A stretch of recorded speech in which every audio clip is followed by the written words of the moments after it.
Здравствуйте, уважаемые друзья! Приветствуем вас с берега Байкала. Сегодня у нас особенный сюжет, не похожий на другие.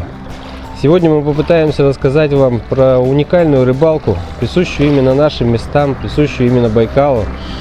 Мы попытаемся рассказать вам о рыбалке на омуля, на фару. Такой уникальный метод ловли, в котором я, честно говоря, сегодня новичок. Мы приветствуем вас сегодня в конце нашего видеоролика, потому что то, что происходило в начале, заезд в темноте, он не позволяет рассказать об этом именно там.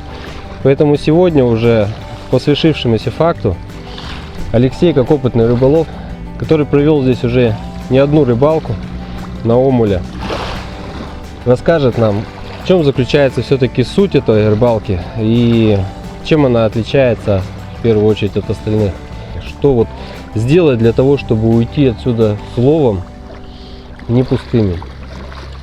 Прежде всего, надо отметить, что эта рыбалка, скажем так, приспособлена под условия жизни самого байкальского омуля. То есть здесь мы его встречаем, тот косяк, который идет с берегов, с восточных берегов Байкала. Он идет мимо Танхоя, Слюдянки и проходом мимо Листвянки, собственно, здесь мы его и прихватываем. Рыбалка заключается в следующем. Набирается команда выдвигается на заданное место на корабле. Это получается уже практически в темное время суток, учитывая, что осенью у нас день короток, и темнеет рано, как уже сказал Денис. И на корабле включается по одному борту включается свет.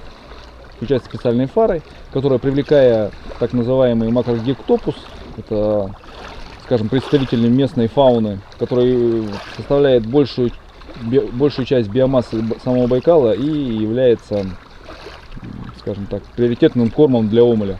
Собственно, за стадами этого макрогектопуса и следует рыба, за которой мы сегодня приехали в Листвянку.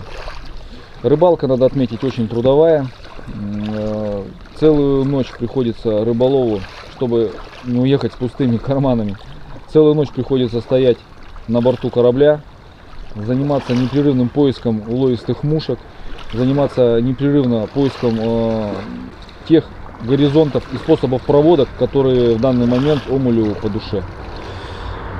Все это крайне сложно, все это в условиях ночи, в условиях усталости, потому что если человек хочет остаться, если человек хочет поймать достойный улов, привести его домой, порадовать своих родных, близких, он должен отстоять эту вахту и, приложив все свои знания и умения и недюжинные усилия, он может остаться с уловом, скажем так. Подчас все это сопровождается немалой качкой в условиях Байкала. Все-таки Байкал — это крупнейшее пресное озеро мира. И осень — это время штормов, это время неустойчивой погоды, когда ветер может с огромной силой налетать, трясти корабль, трясти команду, которая на этом корабле, собственно, пытается поймать своего долгожданного омуля, которого мы ждем целый год, да? Поэтому такие сложные условия. Температура воздуха в целом тоже довольно сильно разнится с теми условиями, которые вы получаете на берегу. То есть это большая разница, к этому надо подготовиться, чтобы почувствовать себя на этой рыбалке комфортно и более-менее приятно отловиться, так сказать. Нужно заранее подготовиться, утеплиться, принять таблетки от качки. Да, для тех, кто с этой качкой не дружит. Подготовить термос с горячим чаем, взять с собой продукты для перекуса, взять с собой запас рыболовных настроев, как сказал правильно Денис, взять с собой запас теплых вещей, и приехать на рыбалку, набравшись сил и терпения. Рыбалка сложная, рыбалка трудовая.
Самое сложное в рыбалке на омуле, на мой взгляд, это привыкнуть к подсечке.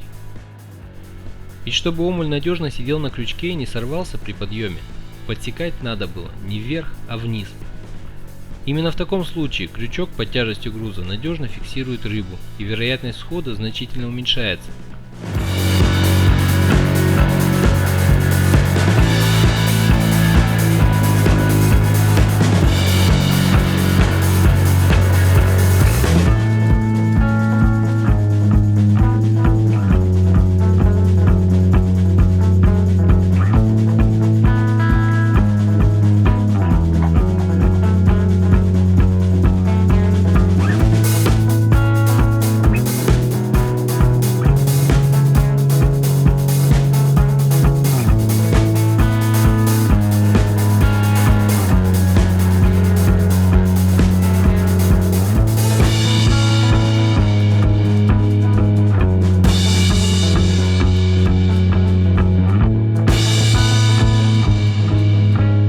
А для меня эта рыбалка была здесь первой, я надеюсь, не последней. Положительный свой опыт и улов я получил благодаря Алексею, который нас сегодня сюда привез, снабдил необходимыми мухами. Ведь именно те мухи, которые порекомендовал Алексей, сегодня ловили мне омуля. Огромное тебе за это спасибо.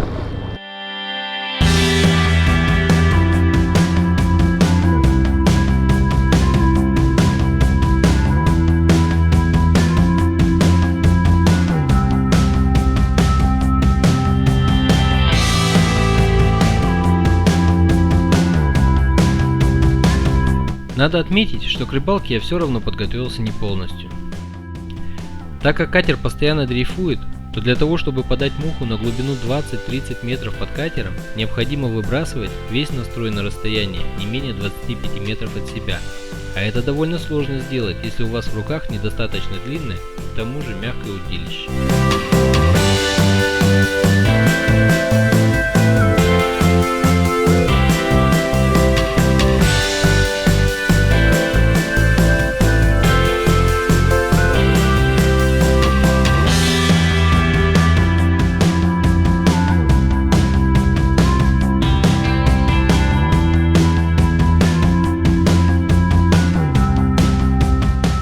Не обходилось и без досадных сходов.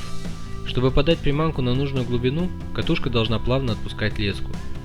Но вот когда омуль уже сидел на крючке, я по неопытности часто забывал застопорить катушку при подъеме рыбы.